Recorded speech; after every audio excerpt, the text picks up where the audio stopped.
Series बना रहे हैं लोकसभा चुनाव जो 2019 में होने वाले हैं।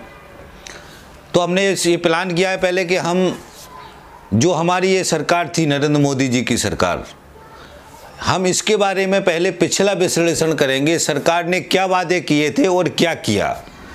क्योंकि जब भी हम इलेक्शन की बात करेंगे 2019 की, तो हमको पहले ये समझना बहुत ज़रूरी होगा कि जो करंट में सरकार थी, वर्तमान में जो सरकार थी, उस सरकार ने क्या किया। तो साथियों, मैं ये बताना चाहता हूं कि 2014 में जो इनका घोषणा पत्र था भारतीय जनता पार्टी का, जो नरेंद्र मोदी जी जिसको पूरा करने का वादा किए थे, वो घोषणा पत्र में क्या था, हम पहले इस बात को समझते हैं। ये पिछला डाटा मैंने इसके नोटिफिकेशन बार में डाल के रखा है, आप चाहें तो इसको सुन सकते हैं, समझ सकते हैं, और विस्तृत जानकारी के लिए इसको आप पूरा पढ़ सकते हैं। तो ये आपने एविडेंस है जो मैंने इसके साथ में लगाए हुए हैं वीडियो के साथ में, जो आप खुद भी सुन सकते हो।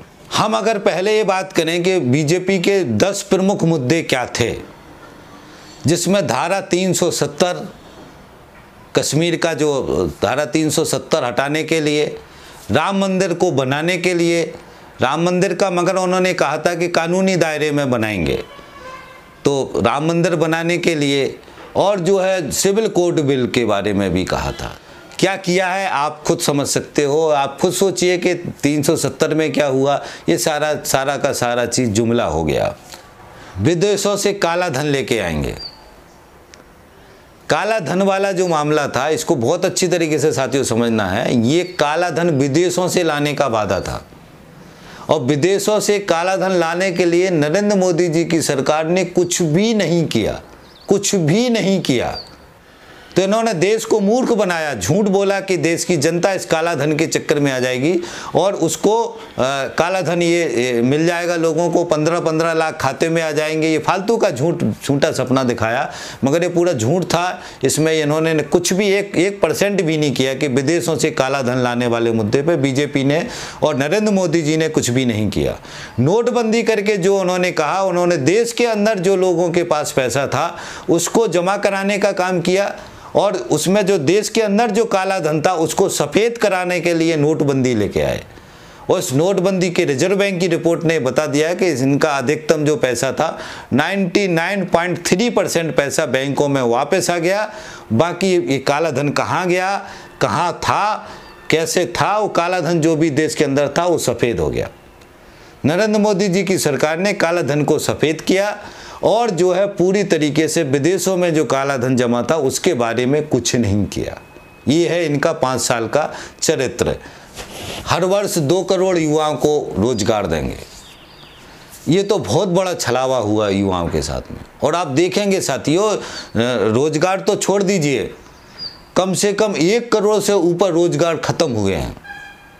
1 करोड़ से ऊपर स्थायी नौकरी खत्म हो गई है।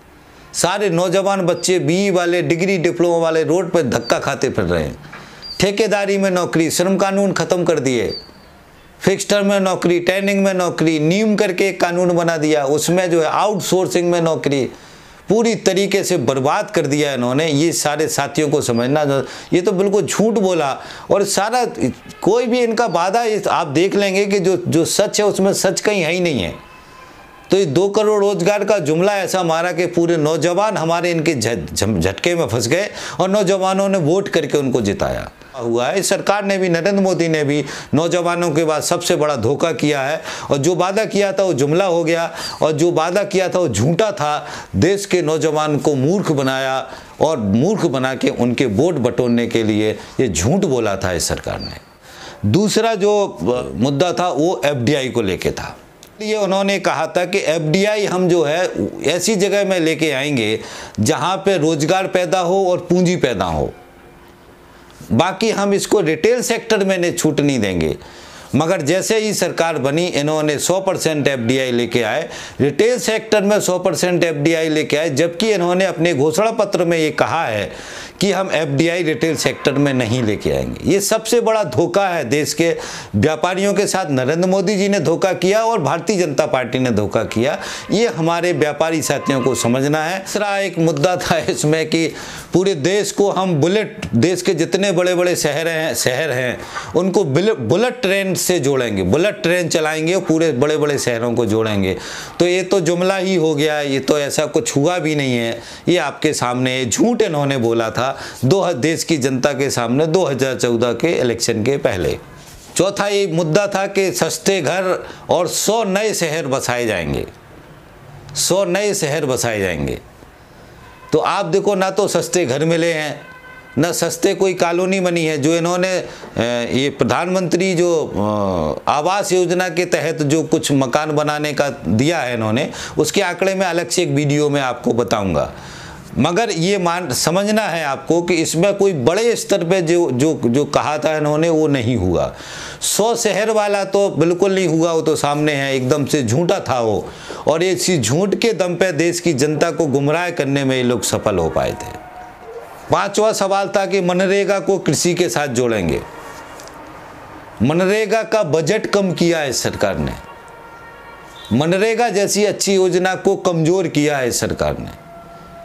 और खेती के साथ जोड़ने का जो वादा किया था, खेती के साथ कितना जोड़ा, क्या जोड़ा, वो योजना किस तरीके से चली, कभी मनरेगा इनकी प्राथमिकता में नहीं रहा। छठवां मुद्दा था कि जो महंगाई बहुत बढ़ रही थी, डीजल पेट्रोल के दाम उस समय सबसे बड़ी समस्या थी। उसके लिए इन्होंने बोला था कि हम स्पेशल इसके लिए कोर्स बनाएंगे। मगर आप देखेंगे कि जैसे ही इनकी सरकार बनी, इन्होंने पेट्रोल को कांग्रेस ने बाजार के ऊपर छोड़ा था और डीजल को जो है बीजेपी ने छोड़ा। और नरेंद्र मोदी जी ने तो यहाँ तक कर दिया कि उसको डीजल पेट्रोल के दाम अब रोजाना घट बढ़ रहे हैं, दाम बढ़ाए। ये बहुत बड़ा छलावा किया, धोखा किया जनता के साथ। ये भी एक झूठ, एक जुमला और एक जो है गलत जो है बयानबाजी करके देश की जनता को मूर्ख बनाने में ये का काम इस मोदी जी ने उस समय किया था। सातवां साथियों, फसल को लेकर था, किसानों की फसल उत्पादन के लिए हम कोई ऐसी व्यवस्था बनाएंगे ताकि उसका ये पता रहे किसानों का कितना उत्पादन हुआ, किस तरीके से हुआ, और किसान को हम आगे बढ़ाने के लिए उसकी फसल के दाम मिलें, उसके लिए हम कोशिश करेंगे। मगर इस पूरे मोर्चे पे ये सरकार पूरी तरीके से फैल रही है। इन्होंने स्वामीनाथन आयोग का रिपोर्ट को लागू करने का वादा किया था, मगर वो नहीं किया, उसमें भी इन्होंने बेवकूफ़ बनाया। देश के सामने झूठ बोला, किसान के सामने झूठ बोला। वित्त मंत्री ने तो ये तक बोल दिया कि हमने इसको लागू कर दिया, तबकि उसका कैलकुलेशन अलग है और जो ये दे रहे हैं उसका कैलकुलेशन उतना नहीं बनता है। ब्लैक मार्केटिंग को रोकने के लिए जो है हम स्पेशल को टास्क फोर्स बनाएंगे। एक वादा किया था कि हर राज्य में एम्स बनाएंगे, हम हर राज्य में हम एम्स के जो है हॉस्पिटल से वो खोलेंगे बड़ी संख्या में। और इसकी रिपोर्ट से है एम्स की कि आज तक किसी भी राज्य में ये बन के कंप्लीट होकर के तैयार होकर के जो है हैंडओवर नहीं हुआ है। कहीं काम चल रहा है, कहीं काम 2022 में होगा, कभी 25 में होगा कि नहीं होगा, कोई फाइनली आउटकम ये इतने हमने ये बना दिए हैं, ये डाटा कहीं नहीं है, हमने नेट पर सर्च किया है। तो एम्स वाला जो वादा भी था ये भी ये सरकार पूरा नहीं कर पाई। 10वां इनका था हर गांव को इंटरनेट से जोड़ा जाएगा। आज की तारीख में इंटरनेट में पूरी तरीके से इन्होंने बीएसएनएल को बर्बाद कर दिया। 5 साल में जियो के पीछे प्रधानमंत्री दौड़ गए हैं। अनिल अंबानी की जियो कंपनी को फायदा दिलाने के लिए तरह तरह के षड्यंत्र करें, नंगे रूप में, खुले रूप में, उसमें कुछ छुपा नहीं है। जैसे अभी हमारे बीएसएनएल के साथ एक दिन भाषण दे रहे थे कि रेलवे के अंदर जो फ़ोन है उसके लिए भी ऑर्डर आ गया सरकार का कि सारे बीएसएनएल के फ़ोन हटा करके जियो के फ़ोन लगाओ। ये देश के लिए शर्मनाक है और ये बिल्कुल बहुत ही दुखद विषय है। जो ये सरकार वादा किया था नरेंद्र मोदी कर नहीं पाए, और साथ में जो है इन्होंने ये झूठ बोल करके देश की जनता को गुमराह करके उनके वोट लिए थे। 11वां मुद्दा था कि स्वास्थ्य के ऊपर से राष्ट्रीय स्वास्थ्य मिशन हम शुरू करेंगे। आप इनका बजट देखोगे ना तो इन्होंने सरकारी हॉस्पिटलों को ख़त्म करने का, बर्बाद करने के लिए सारे षड्यंत्र किए हैं। समझ लीजिए कि ये जो है, जो भी बीमा कंपनी है वो क्या फ्री में काम करने आए हैं, वो मुनाफा कमाएंगे। वो 35 से 40% का मुनाफा हर कंपनी लेती है उसमें। उस तरीके से हॉस्पिटल, जो प्राइवेट हॉस्पिटल चला रहे हैं, वो भी अपना एक बड़ा मुनाफा उसमें से कमाते हैं, क्योंकि वो तो पैसे कमाने के लिए आए हैं। और सरकार का जो सरकारी व्यवस्था उसको इन्होंने चौपट कर दिया। एक तरीके से झूठ बोल के बोले कुछ है और किया कुछ है। ये इनका असल चेहरा है साथियों। 2022 तक हर परिवार को पक्का घर देंगे। अब 2019 में इलेक्शन है, 2022 का वादा है, तो ये वैसे ही जुमला है। ये बहुत ही आगे की प्लानिंग करके चलते हैं कि हम जनता को फंसाना है। संसद में 33% महिलाओं को आरक्षण देंगे, ये वादा भी बीजेपी ने किया था। उस पूरा महिला आरक्षण का बिल जो है लेके नहीं आए, कि चर्चा नहीं की पूरे 5 साल में। देश के टूरिज्म को बढ़ाने के लिए 50 टूरिस्ट सर्किट बनाए जाएंगे, और आप देखेंगे कि ये तो सर्किट तो बने नहीं बने वो तो पता नहीं है और किसी को पता नहीं है, मगर इन्होंने जो है जो स्थल थे, वैसे स्थल थे, उनका निजीकरण करके लाल किला जैसा जो है जो हमारी धरोहर है उसको जो है इन्होंने जो है पूंजीपतियों को सौंप दिया, उसका निजीकरण करके उसको सौंप दिया। अभी भी इनको सारे धार्मिक स्थल जो है ना, ये सारे पूंजीपतियों को सौंपने का काम में लगे हुए हैं, ताकि उसमें जो लोग जा रहे हैं उनसे वो पैसे ऐंठ करके, अपनी धरोहर को देखने के लिए जो लोग जा रहे हैं उनसे पैसे ऐंठ करके अपने खजाने भर सकें। एक और साथियों बातचीत थी कि मदरसों का आधुनिकीकरण किया जाएगा। मदरसों का आधुनिकीकरण, अब समझ लीजिए कि मदरसों का आधुनिकीकरण किया कि इन्होंने मदरसों में जो उसको मदरसों में और ख़ास तौर से जो यूनिवर्सिटी थी, जो सरकारी यूनिवर्सिटी हैं, उनको बर्बाद करने का काम किया है। इस सरकार ने सारी सरकारी यूनिवर्सिटी को कमज़ोर करने का काम किया है पिछले 5 साल में। अदालतों में जजों की भर्ती की जाएगी, जो न्याय की प्रक्रिया है उसको सही किया जाएगा, जल्दी से जल्दी न्याय मिलने की प्रक्रिया बनाई जाएगी। जजों की हालत यह है कि सुप्रीम कोर्ट के जज बेचारे जो है प्रेस कॉन्फ्रेंस करके अपना जो परेशानी है उसको बाहर बताने के लिए मजबूर हुए। कोई ऐसी संवैधानिक संस्था नहीं बची। आज की तारीख में सुप्रीम कोर्ट से लेकर के जितने भी कोर्ट्स हैं सभी जगह इनका हस्तक्षेप खुल्लम खुल्ला हो गया। इसके साथ में एक चीज़ और थी साथियों कि ये जो है इन्होंने एक वादा और किया था इसी में कि जो दूर दराज के क्षेत्र हैं, जो बंदरगाह हैं, सारे बंदरगाहों को हम ट्रेन के नेटवर्क से, एक नेटवर्क से जोड़ेंगे, ताकि जो है जो बंदरगाहों से जो सामान जो जाने की सुविधा है उसमें बड़ी आसानी से हो सके। तो इसमें कितना काम हुआ, किस तरीके से हुआ, हमने नेट पर सर्च किया मगर ऐसा कुछ मिला नहीं। ऐसा स्पेशल कुछ काम हुआ है नेट रेलवे का कि इसको ट्रैक करने के लिए जोड़ा गया, ऐसा कुछ हुआ नहीं है साथियों। वो भाजपा ने ये वादा किया था शिक्षा के ऊपर जीडीपी का 6% खर्च करेंगे, मगर जीडीपी का 6% खर्च करने की जगह इन्होंने शिक्षा को कमज़ोर किया है, शिक्षा का बजट घटाया है। इन्होंने जो शिक्षा, जो सरकारी शिक्षा है, सरकारी यूनिवर्सिटी हैं, सरकारी स्कूल्स हैं, उनको ख़त्म करने का, बंद करने का काम किया है। इन्होंने इसको प्राइवेट स्कूलों को, प्राइवेट यूनिवर्सिटियों को बढ़ाने का काम किया है। इस नीति पे ये सरकार पूरी तरीके से पलट गई। नरेंद्र मोदी जी का ये पूरा तरीके से बहुत ही झूठ बोला था इस मुद्दे पे। इन्होंने जो बोला था उसमें कुछ भी नहीं किया, उससे बिल्कुल जस्ट उल्टा किया। और आज की तारीख में पूरी शिक्षा व्यवस्था पूरी तरीके से पूंजीपतियों के कंट्रोल में हो गई। और बड़ी बड़ी यूनिवर्सिटी शिक्षा का जो है उसकी फीस इतनी बढ़ा दी गई है कि जो गरीब आदमी, आम आदमी, उसका बच्चा पढ़ नहीं सकता है। तो इस पूरी जो नीति है ये पूरा झूठ था बहुत ही। इसके अलावा साथियों इनका जो घोषणा पत्र है उसको पढ़ते हैं तो घोषणा पत्र के अंदर इतना चीज़ लिखा हुआ है, इतना चीज़ लिखा हुआ है कि आप उसको पढ़ेंगे तो ऐसा लगता है कि इससे अच्छा कुछ हो नहीं सकता है। मगर जो उसमें लिखा हुआ वो खाली लिखा हुआ है।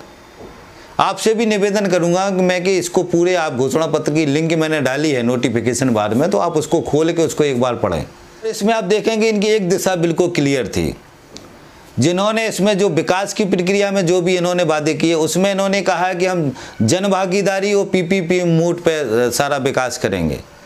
इनका कहने का आशय ही था कि हम इसको पूरी तरीके से सारी व्यवस्था का निजीकरण करेंगे, चाहे आपका पानी हो, चाहे आपका और भी सारे संसाधन हैं जो जनता से जुड़ने वाले हैं, वो सबका निजीकरण करेंगे, सबको पीपी प्राइवेट पब्लिक पार्टनरशिप इस तरीके से मोड में हम करेंगे। और इन्होंने यही पूरे सारे क्षेत्र को पूरा ये इसका जो इस तरीके के जो प्राइवेट इनकी नीतिगत सवाल में जो थे उसको इन्होंने वही किया है। तो पूरे आज के क्षेत्र में इनका एक सिंगल टारगेट है कि हमको सारे संसाधनों को, चाहे वो ट्रांसपोर्ट हो, इन्होंने राज्य परिवहन निगम खत्म कर दिया मध्य प्रदेश में, और भी इनका पूरा देश जितने भी सरकारी संसाधन है, जो पब्लिक ट्रांसपोर्ट है, जो भी आम जनता की सहूलियत के मुद्दे हैं, इनका समझ साफ साफ है कि हमको पूरी तरीके से सब कुछ बाजार पे डालना है। जनता का, सरकार का कोई जिम्मेदारी नहीं। इसी कॉन्सेप्ट पे इन्होंने काम किया, जो इन्होंने कुछ झलक जो है उसके अंदर घोषणा पत्र में भी लिखा, विस्तारित नहीं लिखा मगर थोड़ा थोड़ा लिखा, उसको समझ में आता है। ये जो है जो पूंजीपति वाले हैं मुद्दे हैं और जो जनभागीदारी या जो प्राइवेट करने हैं, ये वाले मुद्दे इन्होंने जो घोषणा पत्र में लिखे हैं, वो जो लिखा है उससे बहुत ज़्यादा किया है। पंचायतों में भी एक विकास के लिए जो है इन्होंने एक नारा दिया था, हम 3F का नारा था, फंक्शन, फंक्शनरीज और फंड। 3F से हम पंचायतों का विकास करेंगे। उसमें सुशासन के बारे में लिखा था। इनके नारे तो इतने हैं कि आप नारे सुन सुन के ऐसा लगेगा कि आपको कि सब कुछ हो गया है। इन्होंने नारा दिया था, एक देश एक जनता एक राष्ट्र में भारत एक। मतलब एक देश एक राष्ट्र एक जनता में भारत हमारा बसता है, ये नारा था। पिछले 5 साल के अंदर दलितों की जो कुटाई हुई है, गाय के नाम पर मुसलमानों को मारा गया है, ये एक देश एक राष्ट्र एक भारत का जो इन्होंने नारा दिया था, इस नारा को ये दिखता है कि झूठा नारा था इनका। दूसरा इन्होंने दिया था कि पार्टी अनेकता की में एकता के सिद्धांत को मानती है। हमारे देश में जो अनेकता में एकता है या एकता में अनेकता है, ये जो सिद्धांत है इसको मानती है। हिंदू राष्ट्र की परिकल्पना को लेकर के जो ये दुनिया का षड्यंत्र करते हैं, वो सारे षड्यंत्र इन 5 सालों में इस सरकारों ने किए। उसमें ये भी कहा है कि भारत अपने लोगों से मिलकर बना है। बाकी ये जो है जो बीच में जो है जो मुसलमानों को गाली देते, ईसाइयों को गाली देते, अल्पसंख्यकों को गाली देते, दलितों को गाली देते हैं, मारपीट करते, ये पता नहीं कौन है। राष्ट्रीय हित सबसे ऊपर, राष्ट्रीय हित सबसे ऊपर है कि पूंजीपतियों के हित सबसे ऊपर हैं। आज की तारीख में प्रधानमंत्री जी और अंबानी बंधु जो हैं, अडानी अंबानी, उनके रिश्ते में कहीं कोई अब कन्फ्यूजन नहीं बचा पूरे देश को। तो राष्ट्रीय हित कहाँ है? देश को बेच के राष्ट्रीय हित होते हैं, देश के सारे संसाधनों को बेच के राष्ट्रीय हित होते हैं। देश के BSNL को बर्बाद कर दिया, जियो का ऐड कर रहे प्रधानमंत्री जी। देश की NTPC जैसी कंपनी को इन्होंने ठिकाने लगा दिया और ऑयल और निकालने का सारा ठेका उसको अंबानी को दे दिया। तो ये है राष्ट्रहित? बिल्कुल नहीं साथियों।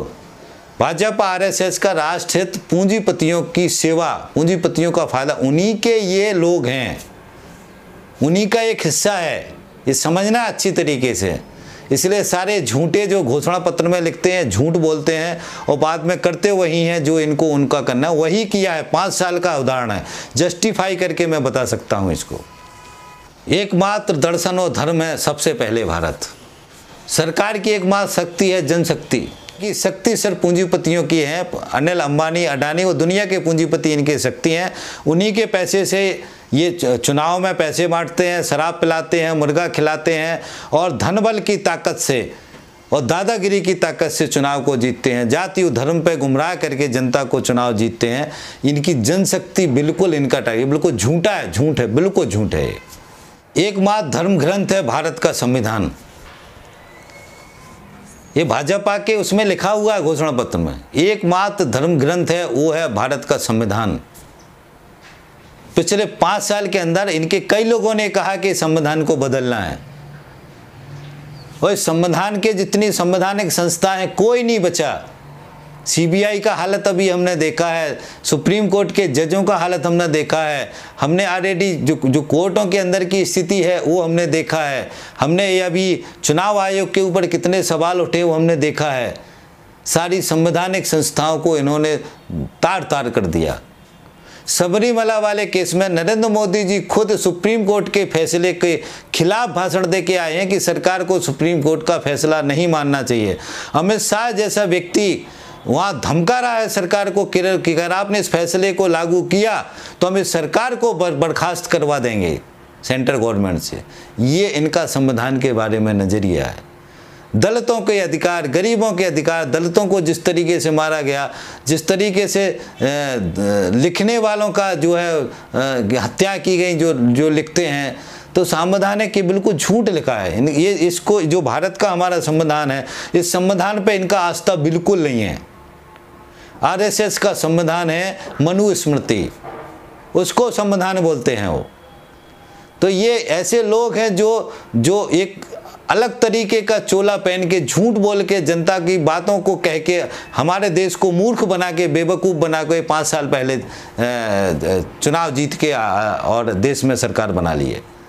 इन 5 साल के इसकी सरकारों के कार्यकाल को हम देखते हैं तो हम पाते हैं कि इन्होंने सारा झूठा बोला है, सारा झूठ बोला है। तो इस बात को हमारे साथियों को अच्छी तरीके से समझना है कि इन्होंने क्या क्या लिखा। ऐसे लिखा कि इसको पढ़ने के बाद कोई पढ़ रहा है, कोई बाहर का आदमी पढ़े जो अनजान है, तो वो बोलेगा इससे अच्छा कोई व्यक्ति, इससे अच्छा कोई पार्टी, इससे अच्छा कोई संगठन हो नहीं सकता है। मगर सब कुछ इन्होंने झूठ लिखा हुआ है, अधिकतर झूठ लिखा हुआ है। एकमात्र प्रार्थना है जनता की भलाई। जनता के लिए इन्होंने पिछले 5 साल में जनता को बर्बाद कर दिया। केवल भलाई करी है पूंजीपतियों की। 125%, अडानी का 1 साल में संपत्ति बढ़ा, पूरा जितना पैसा पैदा हो रहा है सारे पूंजीपतियों के पास जा रहा है। पूरे देश की संपत्ति बिक रही है, पूरी संपत्ति कोड़ियों के भाव बेच रहे हैं। सब कुछ तो इन्होंने बर्बाद कर दिया, सब कुछ बर्बाद कर दिया, सारा कुछ पूंजीपतियों के हवाले कर दिया देश को। दुनिया के पूंजीपतियों के लिए दरवाजे खोले हैं, सारा कुछ उनके कब्जे में आ गया। हमारा देश का सारा संसाधन देसी विदेशी पूंजीपतियों के कब्जे में आ गए। नरेंद्र मोदी जी ने करवाया जनता की भलाई। जनता बेचारी कल भी भूखी नंगी थी, आज भी। आज तो यूथ को बर्बाद कर दिया पूरी तरीके से। ये झूठ है पूरी तरीके साथियों, ये झूठ में फंसना नहीं चाहिए हमको। सरकार का एकमात्र नारा है सबका साथ सबका विकास। सबका साथ सबका विकास इनका न सबका साथ है न सबका विकास है, सिर्फ वोट के लिए सबका साथ है। ऐसा झुंझुना सबको पकड़ा रहे हैं। मुसलमानों को उन्होंने 3 तलाक का पकड़ा दिया, उनकी महिला वोट हमें मिल जाएंगे। नौजवानों को कुछ भी झूठ बोलना है, क्योंकि नौजवानों की नौकरी का जो सवाल है उस पर ये बात ही नहीं कर रहे हैं। आज की तारीख में आंकड़े खुद नहीं जारी होने दे रहे हैं, आंकड़ों को सरकार खुद नहीं जारी होने दे रही है। तो ये इनका पूरा तरीके से झूठ है जो पिछले 5 साल पहले इन्होंने ये नारे दिए थे। जन केंद्रित, नीति केंद्रित, समयबद्ध जो है व्यवस्था, न्यूनतम सरकार, अधिकतम शासन, गरीब और अधिकारहीन, पेज 24 पे लिखा हुआ है। पेज 24 पर है, गरीबी दूर करने के प्रोग्राम और मजबूती से चलाएंगे। तब कि गरीबों का जो है जितना जो प्रोग्राम चल रहे थे उनका इन्होंने बजट काटा है। देश के 100 असली अति पिछड़े जिलों को चिन्हित करके उसमें जो है टारगेट करके वहाँ गरीबी ख़त्म की जाएगी। गांव में कृषि और दूसरे कार्यों में लगे गरीब लोगों को कुछ अर्जित करने लायक बनाया जाएगा। हर शहरी गरीब को विकास किया जाएगा। SC, ST, OBC के हितों के लिए काम करेंगे। NPA के बारे में लिखा है, तो बहुत ही इंटरेस्टिंग बात है, क्योंकि NPA के बारे में तो मैंने बहुत सारा, जो हमारा जो बैंक घोटाले का सीरीज है वो NPA से ही जुड़ा हुआ है। NPA इन्होंने लिखा था कि NPA हम इसको कम करेंगे। में 26 लाख करोड़ NPA हुआ है पिछले 5 साल में। मजबूत बैंकिंग बनाएंगे। पूरे सरकारी बैंकिंग सिस्टम को इन्होंने बर्बाद कर दिया। पूरे सरकारी बैंकिंग सिस्टम को ये ख़त्म करना चाहते हैं और इन्हीं पूंजीपतियों को औने पौने दामों पर बेचना चाहते हैं। तो इसी में सरकार लगी हुई है, तब कि इसमें बैंकिंग सिस्टम को मजबूत करने की बात कर रहे हैं। झूठ है सारा ये। प्रत्यक्ष विदेशी निवेश का जो है 4344 नंबर पेज पे लिखा हुआ है, जो मैंने आपको पहले उसमें बताया है कि इन्होंने यही कहा था कि प्रत्यक्ष विदेशी निवेश हम खुदरा व्यापार में नहीं लाएंगे, हम सिर्फ उसी जगह में लाएंगे जहां पर जो है नौकरी पैदा होगी और पूंजी पैदा होगी।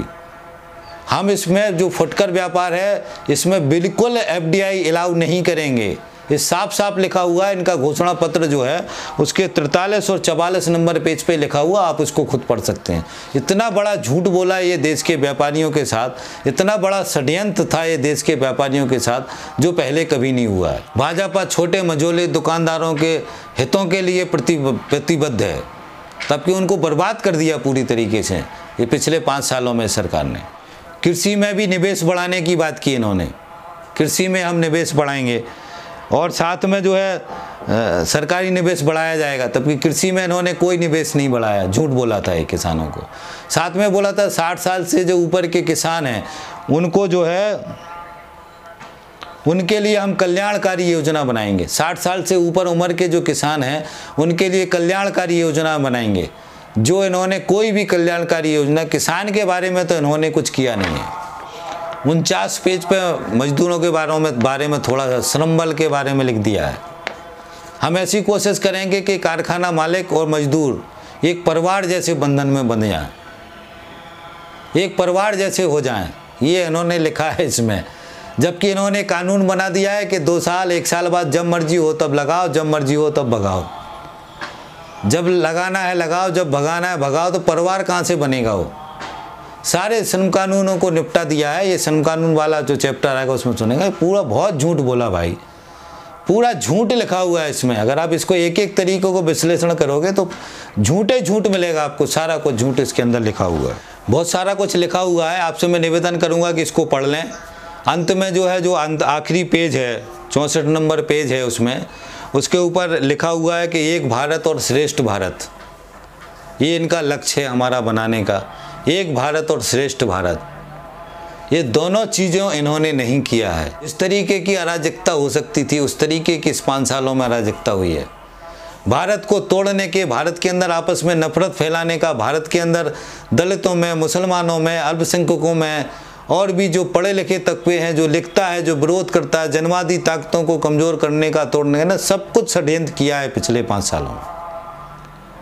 एक भारत श्रेष्ठ भारत का नारा दिया, उस भारत को तार तार करने का, टुकड़े टुकड़े करने का काम इन्होंने करने का किया है। तो ये पूरी तरीके से झूठ था। इसको करने के लिए इन्होंने 5 साल मांगे थे। उसमें लिखा आखिरी में कि जनता हमको 5 साल दे करने के लिए, तो जनता ने 5 साल इनको दे दिए। अब साथियों सवाल ये है कि इस 5 साल में इन्होंने क्या किया। मैंने आपको ये बताया और आपको मैंने बहुत छोटे छोटे शॉर्ट में बताया, क्योंकि बहुत बड़ा सवाल है ये। और इसके बाद से अभी अगले 5 साल के लिए फिर से चुनाव आ रहे हैं, जिसमें फिर नए रूप में आ रहे हैं। मेरा आपसे अपील है कि इस चुनाव में जो है आप वोट देने के पहले भारतीय जनता पार्टी को खास करके, जो नरेंद्र मोदी जी पूरा झूठ बोल के आए हैं, ये जो बातें मैंने आपको एक एक याद दिलाए हैं, इन बातों को आपको खुद को सुनना है और इसको शेयर करना है और इसको याद करके फिर वोट करना, फिर पूछना कि आप क्या करोगे अगले 5 साल में। अब 5 साल हमने देख लिया ना, तो अगले 5 साल में क्या करोगे वो लिखो फिर से।